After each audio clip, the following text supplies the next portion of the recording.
Tuhan pasti yang terbaik.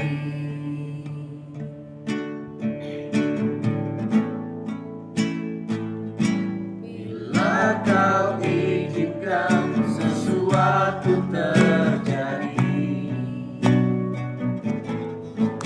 ku percaya semua untuk kebaikanku. Bila nanti telah tiba waktuku, ku percaya kuasa-Mu memulihkan hidupku. Waktu Tuhan pasti yang terbaik, walau kadang tak mudah dimengerti.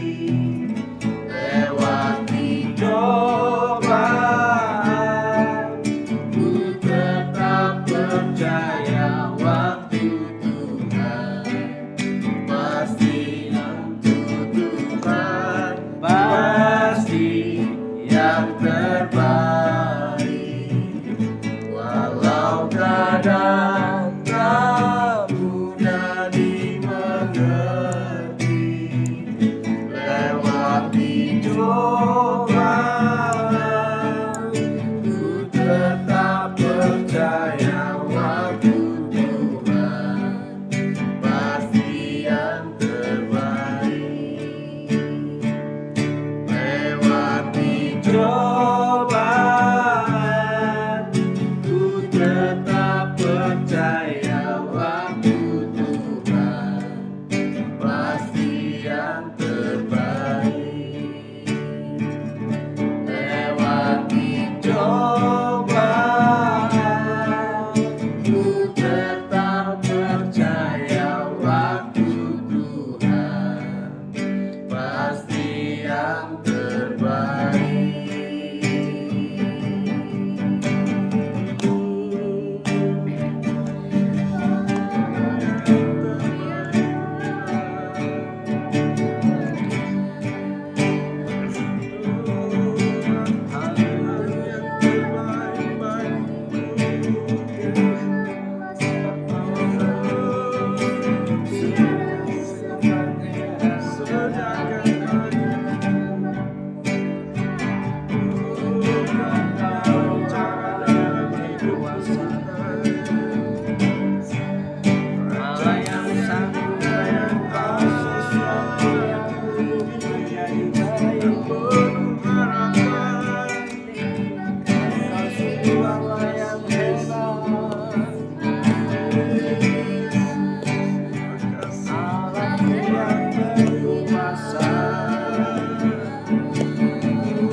berdoa untuk bangsa ini, berdoa juga untuk Kabupaten Banyumas, mana minggu depan kita akan melakukan atau mengadakan pilkada. Kiranya Tuhan memberkati, Tuhan menolong dan memberikan keamanan di seluruh Indonesia sehingga boleh berlangsung dengan tertib, dengan aman, dan Tuhan kiranya memberikan pemimpin yang terbaik untuk Kabupaten Banyumas, juga untuk Jawa Tengah.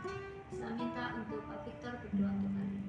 Terima kasih Tuhan Yesus, malam hari Tuhan kami kembali bersatu hati di tempat ini Tuhan Yesus. Kami bersyukur atas kemurahan Tuhan bagi kami sehingga kami ada pada malam hari sebagaimana kami ada Tuhan. Terima kasih Bapa, terima kasih Tuhan Yesus. Malam hari ini Tuhan Yesus, saya mau berdoa Tuhan untuk daerah ini Banyumas dan sekitarnya Tuhan Yesus, Purwokerto, di tempat kami tinggal Tuhan. Terima kasih Kau memberkati daerah ini dengan lebih-lebih lagi Tuhan Yesus. Kau mengurapi daerah ini Tuhan Yesus, memberkati para pemimpin yang ada Tuhan. Biarlah mereka juga mendapatkan hikmat daripada Engkau untuk memimpin daerah ini yang baik. Tuhan, kami berdoa untuk rencana pemilihan kepala daerah yang diadakan di depannya Tuhan, biar agar semuanya dapat berjalan dengan baik. Tuhan memimpin, Tuhan menuntun, Tuhan jadikan suasana yang kondusif Tuhan terhadap pemilihan ini. Tuhan, biarlah kami dapat memilih para pemimpin kami dengan baik, dengan jujur. Terima kasih Tuhan Yesus. Biarlah nanti setiap pemimpin yang terpilih ya Tuhan, siapapun, biarlah Engkau tetap membimbing, memberikan hikmat yang luar biasa kepadanya. Tuhan memberkati kehidupannya agar dia juga dapat memberikan seluruh kehidupannya untuk daerah ini Tuhan Yesus. Terima kasih, terima kasih. Kami serahkan ke dalam tangan-Mu Tuhan Yesus daerah ini. Kau memberkati para pemimpin-pemimpin yang ada saat ini Tuhan Yesus. Terima kasih, kami juga berdoa untuk gereja-gereja-Mu di daerah ini Tuhan. Biarlah Engkau juga memberkati gereja-gereja-Mu di daerah ini. Biarlah kami dapat dengan leluasa memuji-muji Engkau di tempat ini, di daerah ini Tuhan Yesus. Kami serahkan gereja-gereja-Mu ke dalam tangan Tuhan. Biarlah daerah ini juga aman, damai, menjadi daerah yang bertolerir Tuhan terhadap berbagai macam agama. Terima kasih, kami serahkan daerah ini ke dalam tangan Tuhan, dalam nama Tuhan Yesus Kristus. Haleluya. Berdoa untuk gereja ini, berdoa untuk Bapak Gembala, berdoa untuk Natal, berdoa juga untuk kegiatan ibadah, berdoa juga untuk renovasi tempat rumah Tuhan. Bapak dalam silakan kami mengucap syukur Bapa. Kami bersyukur Bapa untuk penyertaan sepanjang hari ini Bapa. Kami bersyukur Kau sudah memberikan kesehatan, kekuatan kepada kami. Terlebih kami bersyukur Bapa untuk segala kebaikan yang telah Kau limpahkan dalam hidup kami Bapa. Bapa, saat ini kami berdoa Bapa untuk gereja GBIS ini Bapa. Kami percaya Bapa Engkau memberkati gereja ini Bapa. Dan kiranya gereja ini dapat menjadi berkat bagi tetangga kanan, kiri, muka, belakang. Bahkan menjadi berkat bagi kota Purwokerto di mana kami tinggal saat ini Bapa. Bapa, kami juga berdoa untuk hamba-Mu Bapak Nono yang menggembalakan anak-anak-Mu di tempat ini Bapa. Kiranya Engkau terus memberikan kesehatan, kekuatan, dan kiranya Engkau terus tambahkan hikmat marifat-Mu kepada hamba-Mu ini Bapa. Kami percaya Bapa Engkau memberkati dalam setiap pelayanannya Bapa. Apapun yang menjadi harapan-harapannya, kami percaya Engkau yang akan mewujudkannya Bapa. Dan biarlah dimanapun hamba-Mu ini berada, kiranya terus dapat menjadi berkat bagi banyak orang.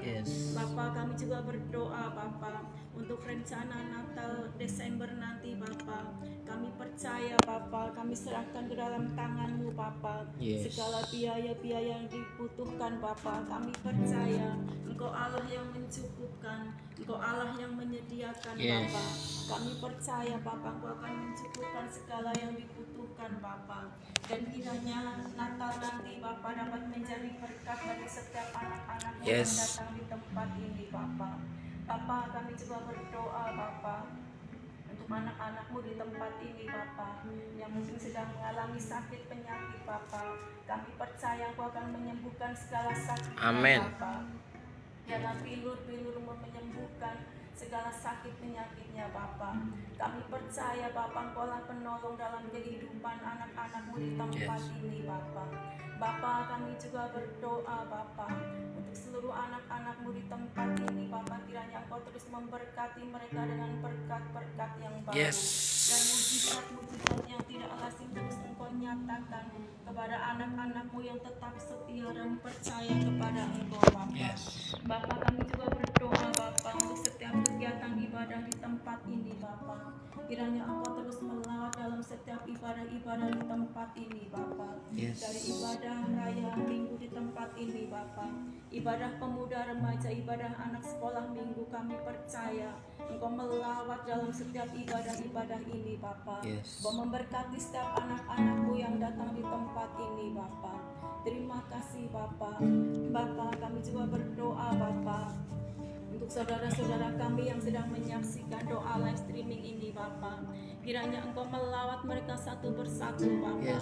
Engkau memberkati dalam setiap kehidupan mereka Bapa.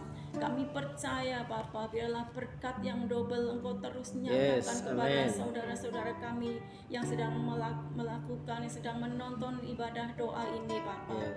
Kami percaya Bapa, yang susah kiranya Engkau hiburkan dengan Roh Kudus-Mu Bapa.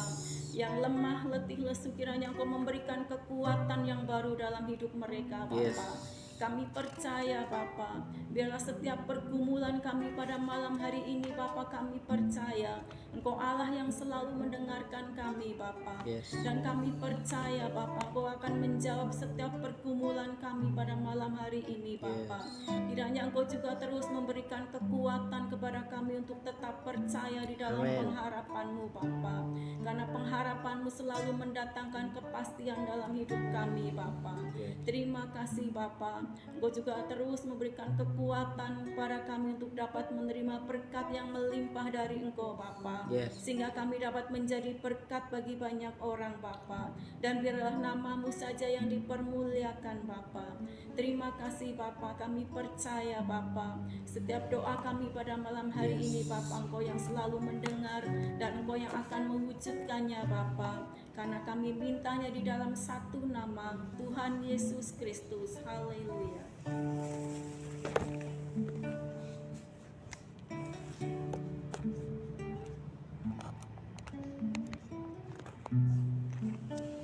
Kami bersyukur Tuhan malam hari ini, dan saat ini kami punya kerinduan untuk menjadi orang-orang yang Tuhan dapat percaya dalam kehidupan kami, dan kami mau menyenangkan hati-Mu tiap-tiap hari. Beri kami kekuatan untuk tetap setia dan taat kepada-Mu Tuhan. Dan malam hari ini, saat ini kami mau membaca merenungkan firman-Mu. Beri kami kekuatan untuk dapat mengerti apa yang menjadi isi hati-Mu melalui pembacaan dan perenungan firman saat ini. Berkati kami semua, beri kami kekuatan untuk tetap mempercayai bahwa perintah-Mu itu indah dalam kehidupan kami. Dalam nama Yesus, saudara yang percaya katakan amin, amin, amin. Oke, shalom semuanya. Kita akan membaca kitab Amos. Kita sudah menyelesaikan beberapa kitab dalam satu minggu. 2-0 sudah.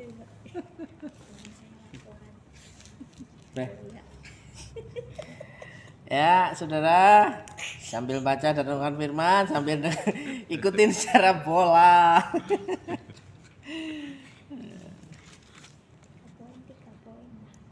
Ya, tadi di situ pakai LCD di angkringan. Angkringan mana? Hah? Angkringan mana? Sebelahnya Adia itu. Oh, angkringan Saras. Amos pasal yang ke-9.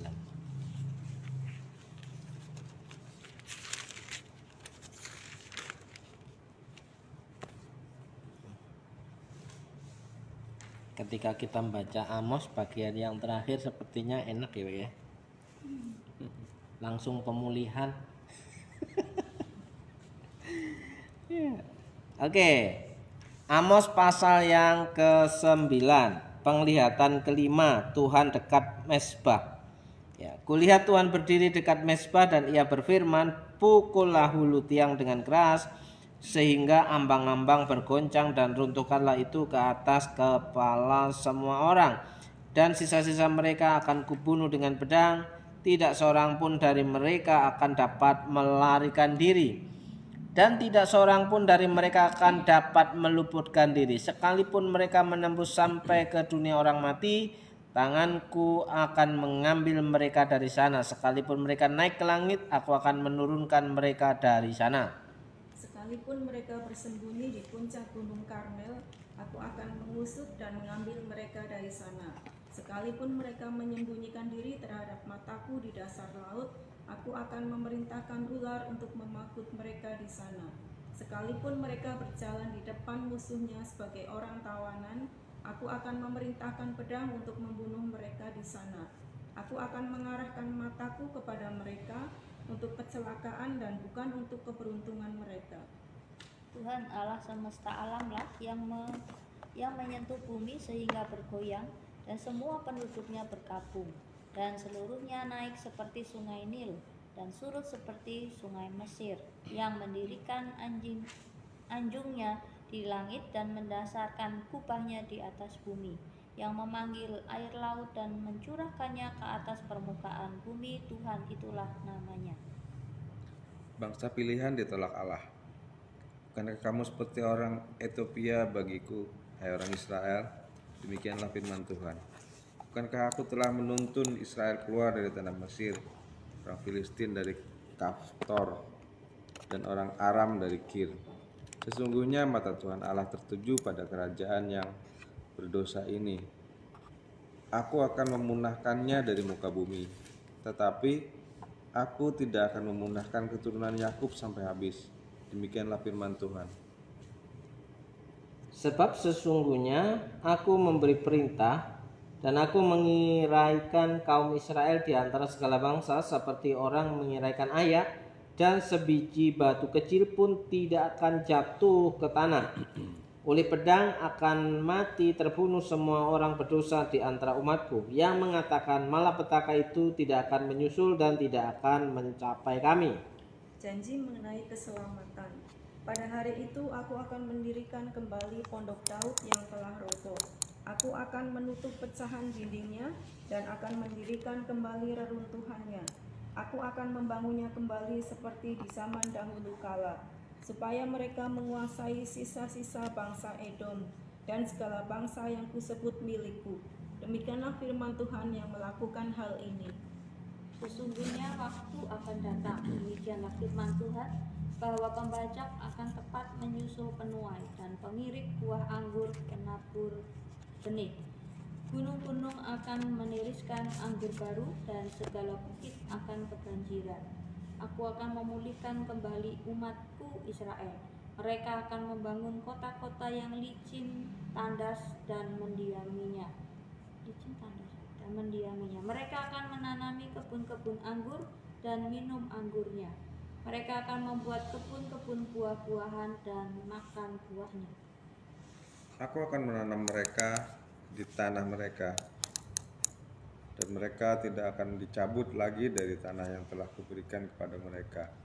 Firman Tuhan Allahmu.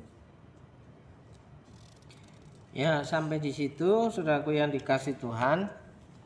Kita pada membaca bagian pasal yang terakhir. Pasal yang terakhir ini adalah klimaksnya, bagaimana menceritakan bahwa Tuhan itu bekerja secara luar biasa hanya untuk kebaikan umatnya.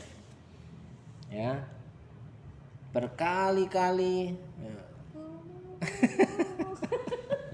Bukan itu. Ya, berkali-kali Tuhan mengingatkan umatnya melalui Amos, ya, supaya apa? Umatnya itu tidak binasa. Artinya Tuhan itu bekerja mengatur segala sesuatu supaya umat yang dikasihinya itu menikmati kebaikan, ya, menikmati kemurahannya, menikmati cintanya, menikmati kasihnya Tuhan, ya. tanpa kenal lelah, walaupun ditolak, ya, tidak dianggap, diabaikan, diingkari, diselingkuhi, ya. Tapi Tuhan tetap mencarinya, tetap mendekat kepada. Tapi yang justru anehnya, umat manusia atau umat Allah yang dikatakan itu Yehuda dan Israel malah menjauh daripada Tuhan, lebih memilih, ya, Allah-allahan. Allah-allahan itu apa, Pak? Allah yang dibuat sendiri, Tuhan yang dibuat sendiri, yang dipikir menyenangkan kehidupan mereka, yang tidak pernah membantah, ya. Tapi ketika mereka berdoa, mereka tak pernah mendengar jawabannya, iya kan? Tapi nggak pernah membantah Allah yang mereka ciptakan sendiri itu, dan mereka merasanya senang dan nyaman. Karena apa? Tidak ada yang mengganggu, mengkepo-kepoi kehidupannya. Tapi kalau Tuhan, ya, selalu memberikan peringatan. Nah, kalau orang sekarang menganggap bahwa Tuhan itu kepo. Dikit-dikit diingetin gitu kan. Nah, di sini kita melihat bahwa Allah itu bekerja siang malam untuk kebaikan umatnya, supaya umatnya itu tidak binasa, saudaraku yang dikasih Tuhan. Nah, bagian terakhir ini dikatakan bahwa, ya, siapapun tidak bisa melarikan diri daripada Tuhan. Mau melarikan diri kemana? Di situ dicontohkannya apa? Sampai bersembunyi di dunia orang mati. Tetap, kamu mau kemana gitu kan? Sampai naik ke langit, ya, udahlah kamu turun. Karena kalau Sakyus harus naik ke pohon, ya. Sekalipun mereka bersembunyi di puncak gunung, ya tetap ketahuan, ya. Sekalipun mereka menyembunyikan diri terhadap mataku di dasar laut, wah, nyampe kedalaman kelautan di situ. Diibaratkan, sekalipun mereka berjalan di depan musuhnya sebagai orang tawanan, aku akan memerintahkan pedang. Jadi tidak akan pernah bisa lari di hadapan Tuhan. Ya. Banyak orang hari-hari ini hanya berpikir tentang masa depan.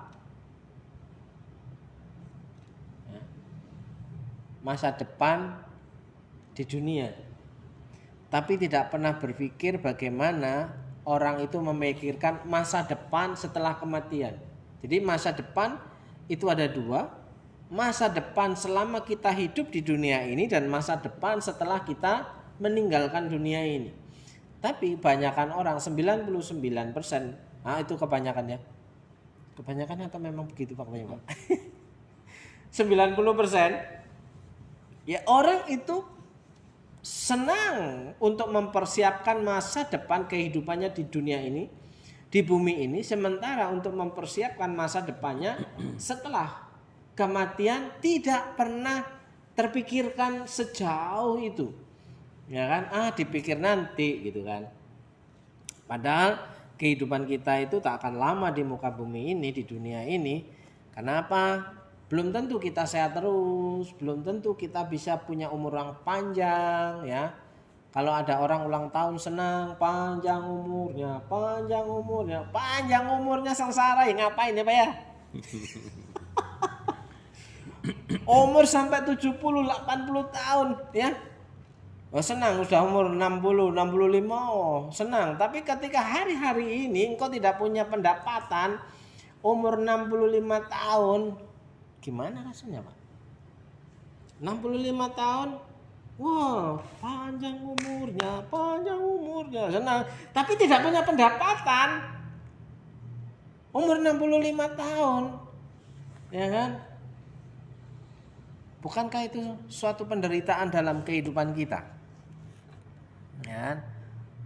Kecuali umur 65 tahun punya banyak uang, punya harta, ya, nggak kerja. Umur 65 tahun kebanyakan orang tenaganya sudah lemah, ya, lemah karena kondisi fisik yang mengalami degradasi itu penurunan kesehatan, ya. Nah, kalau misalnya kita itu istri saya itu kalau jalan aja sudah mulai bungkuk-bungkuk ya. Sudah mulai bungkuk-bungkuk ya kan. Nggak bisa tegak, berdiri tegak gitu sudah sulit. Itu kalau normal bisa tegak berjalannya, tapi kalau sudah mulai tulang ekor, tulang punggungnya ini merasa nyeri dan sakit, ya akhirnya apa? Berjalan itu nggak bisa tegak lagi. Itu baru umur belum ada 60, ya kan? Kemarin ya berkunjung menemui seorang bapak, ya kelihatan badan masih segar, tapi mengalami pengeroposan tulang ini dengkul. Jadi ketika dipakai jalan agak lama agak jauh sakit nyut, kan berarti nggak bisa kerja. Nah saya tanya, Bapak kehidupannya bagaimana? Ya nggak bisa kerja lagi, terus disubsidi sama anak. Ya iya, karena sudah saya nggak bisa kerja. Nah bersyukur masih ada yang mensubsidi, masih ada yang mengasihi anak-anaknya, mengasihi. Kalau orang tua di umur di atas 60 tahun sudah nggak bisa kerja, sakit-sakitan, anaknya pada nggak tahu diri, itu kan keterlaluan. Haleluya. Loh, paling tidak mendengar dalam nama Yesus, amin. Wah, hati saya itu berbunga-bunga. Kenapa? Ketika saya berdoa dalam nama Tuhan Yesus, orang itu berkata, amin. Wow. Haleluya. Haleluya, amin. Haleluya. Luar biasa itu. Nah, apa yang kita lakukan tidak seberapa, tapi siapa tahu ia selamat, kan begitu kan? Jadi saya punya feeling ketika saya digerakkan oleh Tuhan ke sana, saya ajak ke sana, mampir, padahal tidak punya rencana kemana-mana, tapi digerakkan untuk melakukan hal itu. Nah, tepat berarti ketika saya ajak berdoa, oke, guys, laju gas, gitu kan. Nah, di situ ketika saya mempertanyakan usia 60 tahun ke atas, tidak punya pekerjaan, nah karena tenaganya sudah nggak ada, lemah, sakit-sakitan, artinya pengangguran di usia segitu. Kalau tidak punya simpanan deposito ya, tidak punya simpan deposito, mau makan apa? Kayak yang kemarin tuh kan jadi gelandangan, umur segitu, umur 60 tahun ditinggal istri dan anaknya, ya dia nggak mau kerja dan nggak bisa kerja, yang terjadi gelandangan, tidur di emperan orang, di emperan toko, gak pernah mandi, bau pesing, ya kan? Siapa bilang umur panjang itu membahagiakan? Enggak. Ya, umur yang panjang tidak menjadi tolak ukur menjadi orang yang bahagia. Untuk apa umur panjang tapi sakit-sakitan? Untuk apa umur panjang tapi kelaparan, menderita? Saudaraku yang dikasihi Tuhan, lebih baik umur yang pas diberikan Tuhan tepat pada waktunya, kita menjadi orang yang bermanfaat. Itu sebenarnya maunya Tuhan. Makanya Tuhan itu berupaya sedemikian rupa untuk mengingatkan orang Israel dan orang Yehuda untuk kembali kepada Tuhan supaya tidak binasa melalui Amos. Amos itu adalah seorang peternak, seorang gembala ya, seorang peternak kambing domba, dan di bagian yang lain Amos itu adalah pemungut buah ara hutan. Leles ya Pak ya? Leles, tahu leles kan? Leles mungutin buah ara di hutan ya untuk kehidupannya. Nah, nunggu panenan dari ternakannya kan lama. Nah, sekarang siapa sangka yang kerjaannya sebagai seorang peternak dan pemungut buah arah hutan itu dapat dipakai Tuhan. Dapat dipakai Tuhan untuk berbicara kepada umatnya supaya umatnya itu ayo pulang, ayo kembali, ayo berbalik, ayo bertobat, kembali kepada Tuhan. Nah,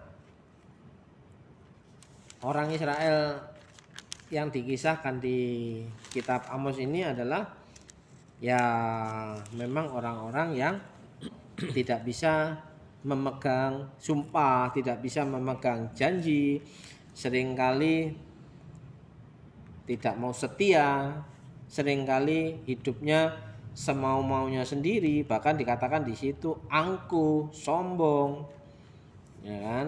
Makanya dihajar oleh Tuhan. Ya endingnya orang yang melarikan diri berpaling dari Tuhan itu kematian, kebinasaan. Supaya tidak binasa, Tuhan memakai Amos untuk mengingatkan mereka supaya kembali kepada Tuhan. Kemanapun mereka lari tidak akan bisa ya menghindar dari hadapan Tuhan. Bahkan di ayat yang ke-8, sesungguhnya Tuhan Allah sudah mengamat-ngamati ya, kerajaan yang berdosa ini. Jadi Tuhan itu mengamat-ngamati, memperhatikan sedemikian rupa secara khusus. Mengamat-ngamati itu kan fokus. Ya kalau melirik beda lagi ya Pak ya. Ini mengamat-ngamati kan itu dari atas ke bawah, dari kanan ke kiri, dari kiri ke kanan kan, depan belakang. Itu namanya mengamat-ngamati. Ya, kerajaan yang berdosa ini. Nah, tidak ada yang dapat dipertimbangkan untuk dapat selamat. Ya, karena hukum perjanjiannya barang siapa yang mentaati hukum Tuhan, ia selamat dalam konteks perjanjian lama. Barang siapa yang mengikuti perintah Tuhan, barang siapa yang mau mendekat, dia selamat. Masalahnya di sini orang Yehuda dan Israel itu orang-orang yang suka ingkar janji, sombong, ya, angkuh. Bahkan dikatakan beberapa pasal sebelumnya mereka memeras orang-orang miskin. Baik, ya. Janji Tuhan akan memulihkan kembali umat Israel. Mereka akan membangun kota-kota yang licin tandas. Berarti kan sudah hancur lebur, diserang oleh musuh. Ya, cara Tuhan menghajar orang Israel itu ya dikirim musuhnya supaya apa? Menghabisi mereka. Kalaupun Tuhan mau memberkati mereka, Tuhan juga mau ngirim bangsa lain untuk memberkati mereka. Jadi berkat Tuhan, hukuman Tuhan itu ya ada di sekeliling mereka. Mereka akan menanami kebun-kebun anggur dan minum anggurnya. Mereka akan membuat kebun-kebun buah-buahan dan makan buahnya.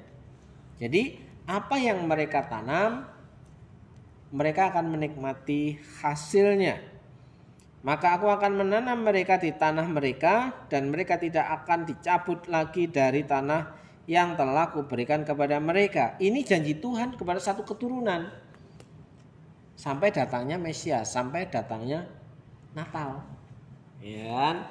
Makanya di situ ada clue-nya. Aku tidak akan menghabiskan. Di ayat berapa itu? 8. Aku akan memusnahkan dari muka bumi, tetapi aku tidak akan memunahkan keturunan Yakub sama sekali. Berarti garis keturunan untuk kedatangan Mesias itu tetap berjalan. Bagaimana Tuhan tetap menjaga supaya umat manusia itu tetap ada. Lah kalau semuanya dihabisin tamat sudah, kita nggak ada hari ini. Ya berarti kan gini, Tuhan mengontrol segala sesuatu. Artinya Tuhan bekerja, Roma 8 ayat 28. Kita tahu sekarang bahwa Allah turut bekerja dalam segala sesuatu untuk mendatangkan kebaikan. Ya. Tujuan Allah menggiring umat Tuhan itu untuk tetap menjadi orang yang berkenan di hadapan Tuhan. Tapi naturnya dosa adalah orang yang meninggalkan Tuhan, mengabaikan Tuhan. Jadi di situ tetap ada satu benih yang akan berjalan sampai kedatangan Mesias. Coba bagaimana sempurnanya Tuhan itu sebagai sutradara kan? Lah kalau keturunan Yakub ini nggak ada satupun yang bertobat lah. Bahaya kan? Nah, hari ini kita dapat mengerti bahwa Allah itu turut bekerja untuk mendatangkan kebaikan bagi umatnya. Tapi terkadang umatnya itu yang tidak tahu diri. Umatnya itu yang tidak menyadari bahwa peringatan Tuhan itu baik adanya. Ya kan? Sekarang gini, orang yang mengingatkan hal yang benar seringkali hari ini banyak musuhnya. Tapi kalau orang mengajak hal jahat banyak kawannya. Coba perhatikan kalau orang mau merencanakan kejahatan itu rame-rame ya. Satu orang menegur, ya kan? Seringkali yang dikeroyok itu justru yang benar. Berbuat jahat aja berani show up. Harusnya berbuat hal yang benar lebih show up lagi. Malah orang yang show up dalam kebenaran itu dianggap apa? Caper ya Pak ya? Sok suci, sok benar, sok baik. Lah yang jahat aja berani show up kok. Ngomong yang tidak benar aja berani keluar-keluar. Kenapa ngomong yang benar itu harus bisik-bisik? Hari ini kita tentukan apakah kita menjadi orang yang bisa bersyukur. Oh Tuhan sudah ingatkan aku. Ya, cara Tuhan mengingatkan kita kan melalui orang lain. Kalau tuh kita mau diingatkan Tuhan langsung ya tamat lah. Diingatkan pendetanya marah. Satu-satunya cara apa mau diingatkan sama Tuhan langsung, ya kan? Wah, itu kan bukan firman Tuhan. Masih terngiang-ngiang saya. Itu kan bukan firman Tuhan, itu kan kata Pak Nono, kata Pak Pendeta, gitu kan? Iya, mau Tuhan langsung yang berfirman. Pulang nak, pulang ya. Ya, Tuhan berfirman, Tuhan Tuhan berpesan, Tuhan bersabda melalui orang. Kalau mau mendengar Tuhan bicara, ya tamat sudah. Nah, seringkali banyak orang itu tidak mau percaya dengan otoritasnya yang Tuhan sudah tentukan. Ya, seperti halnya Amos. Siapa Amos itu? Dia itu kan cuma penggembala, peternak. Dia itu kan cuma pemulung puara, pemungut puara hutan. Entah apa kita bisa percaya sama dia. Nah seringkali kan meremehkan hal itu kan. Nah coba kalau Amos itu kaya raya, wah disembah-sembah tiap hari datang ke rumahnya. Kenapa Tuhan memakai Amos, orang yang profesinya sebagai peternak dan pemungut buah ara, tidak menyuruh misalnya jenderal, ya kan, panglima, tidak menyuruh wali kota, gubernur gitu supaya semua orang langsung siap dan siap dan. Ya. Kalau yang disuruh Kapolda kan siap dan gitu kan. Kenapa yang disuruh tukang beca gitu kan? Nah, seringkali orang hanya melihat yang fana, tidak bisa melihat pesan itu benar adanya dari Tuhan atau yang ngarang-ngarang. Jadi kalau orang kaya berkata itu seolah-olah benar semua. Sementara orang yang tidak punya apa-apa berkata benar pun dianggap salah. Nah, hari ini kita menentukan pilihan apakah kita menjadi orang-orang yang tahu membedakan mana pesan Tuhan dan mana pesan setan. Ya. Pesan Tuhan itu seringkali gimana Pak rasanya Pak kalau ada pesan Tuhan Pak? Nyelekit ya. Loh, barang siapa ku kasih ia ku tegur dan ku hajar toh. Mana ada orang yang mengasihi itu nggak pernah marah, nggak pernah menegur. Ya terserah kamu lah, pokoknya kalau kamu seneng ya oke lah gitu kan. Apa begitu mengasihi? Kalau kita mengasihi ya udah situ mau pulang enggak apa-apa gitu ya Pak ya.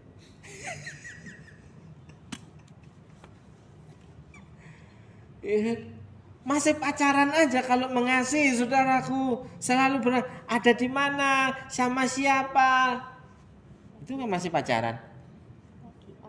Lagi apa? Pulang jam berapa? Duduk di mana? Pakai baju apa? Ya aduh. Itu. Nah, kalau sudah terasa tidak sinkron dengan isi hati, marah kan? Nah, kita dimana dengan siapa? Kamu di mana dengan siapa? Makan sama siapa? Makan apa? Kenapa aku nggak dibagi? Kenapa dimakan sendiri? Gitu. Ya. Itulah. Cinta itu kata Patkai, ceritanya tiada akhir. Masih ingat nggak Pak? Kata-kata mutiaranya Cut Pakai. Itu temannya Sung Gokong. Iya. Si kepala babi itu. Cinta itu ceritanya tiada akhir Pak. Loh, makanya saya punya buku judulnya Mencinta Hingga Terluka. Seperti Tuhan Yesus. Karena begitu besar kasih Allah akan dunia ini sehingga ia telah mengaruniakan anaknya yang tunggal supaya yang percaya kepadanya tidak binasa melainkan beroleh hidup yang kekal. Cintanya Tuhan tuh sampai dalam kematian, sampai berdarah-darah. Tercurah darah Tuhanku. Coba kalau darah Tuhan Yesus itu mampet. Nggak ada lagu tercurah darah penebus itu, nggak ada. Ya, oleh bilur-bilurnya kamu telah sembuh itu nggak ada jadinya. Makanya Tuhan mencintai kita itu sampai berdarah-darah. Kalau kita bilang mencintai tidak ada pengorbanan, itu nggak mencintai ya. Pengorbanan kalau kita zaman sekarang apa ya? Rela pergi pagi, pulang pagi apa ya? Pagi. Terus rela nahan emosi, ya, rela nahan apalagi Mbak, nahan ngantuk, Kencot. rela nahan kencot, rela apa lagi Mbak, rela sampai harus puasa. Demi apa? Demi cinta toh Pak, demi cinta. Udahlah yang penting anakku makan, aku gak makan gak apa-apa. Nah itu kan cinta ada pengorbanannya. Coba kalau cinta tanpa pengorbanan bisa enggak? Di sini Tuhan itu menunjukkan bahwa cintanya Tuhan itu nggak habis-habisnya tiap-tiap hari. Ditolak ngutus A, ditolak ngutus B, ditolak ngutus C, ditolak. Ya. Ending dari setiap kitab itu dikatakan aku akan memulihkan Israel. Aku akan memulihkan Israel. Berarti kan cintanya Tuhan tak pernah habis. Kalau cintanya Tuhan berhenti, pasal yang terakhir kematian. tidak akan kusisakan semuanya habis oleh pedang, kan begitu. Nah, oleh sebab itu malam hari ini kita bersyukur bahwa kita punya Allah itu cintanya tak pernah habis. Kasih setianya selalu baru tiap pagi. Oke Mbak, mau ngomong apa guys?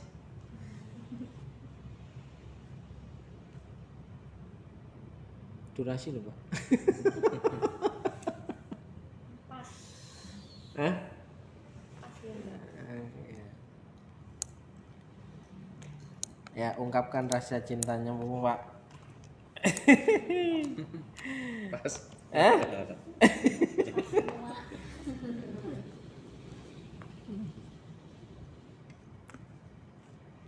Kalimat terakhir Pak. Kalimat terakhir,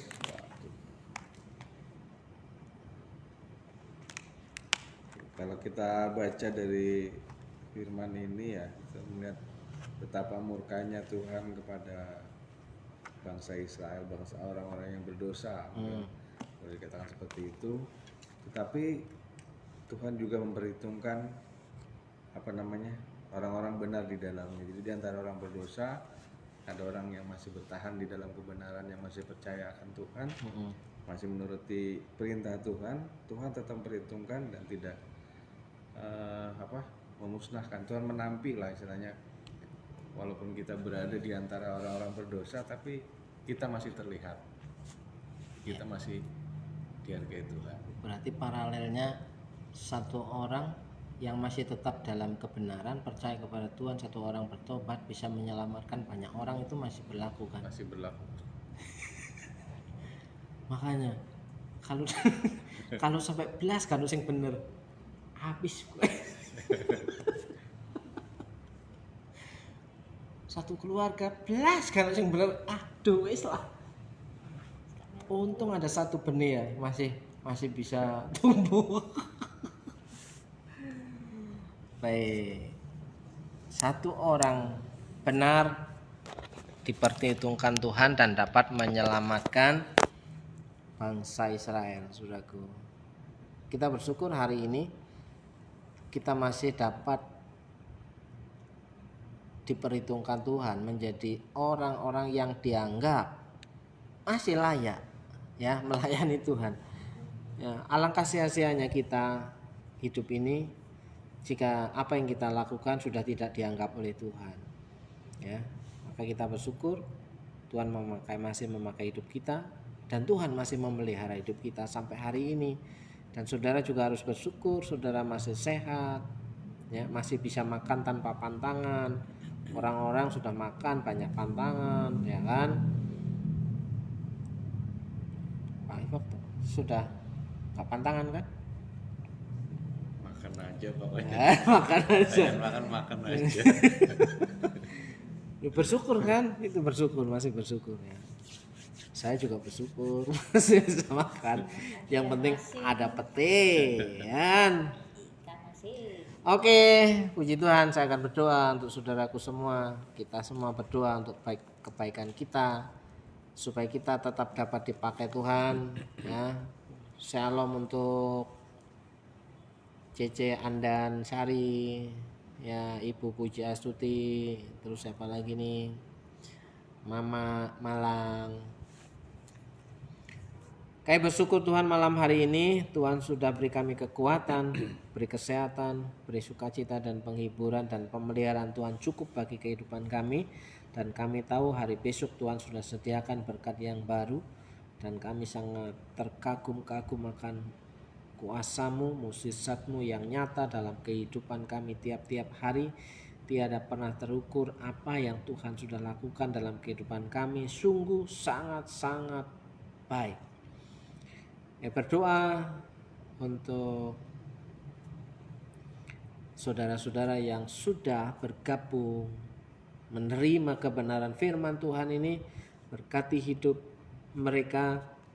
Tuhan berikan kesehatan, yang sakit Tuhan jamah dan sembuhkan, bergumul dengan rumah tangga, keluarga dan pekerjaannya Tuhan pulihkan dan memberikan solusi jawaban dan keberuntungan. Dalam berkat nama Yesus, berkati Bu Suci, berkati kesehatannya, berikan kekuatan, berkati anak-anaknya, berkati pekerjaannya, berkat-berkat yang baru Tuhan sediakan setiap pagi, bahkan berkat yang tidak lazim Tuhan perintahkan dalam kehidupannya. Berdoa juga untuk Pak Victor dan keluarga, Tuhan memberkati rumah tangganya, Tuhan memberkati anak-anaknya, Tuhan memberkati apa yang menjadi pekerjaannya. Terlebih Tuhan berkati dengan berkat kesehatan seisi rumahnya, berkati setiap pekerjaan-pekerjaannya, berkat-berkat yang baru Tuhan sudah siapkan dan berkat yang tidak lazim Tuhan perintahkan mendatangi kehidupannya. Dalam berkat nama Yesus, kami percaya malam hari ini kami dapat istirahat dengan nyenyak dan besok pagi bangun dengan tubuh yang sehat, menikmati hari yang baru bersama dengan Tuhan. Dalam nama Yesus, saudara yang percaya Tuhan Yesus baik, katakan amin. Amin. Shalom semuanya, Tuhan Yesus memberkati. Shalom.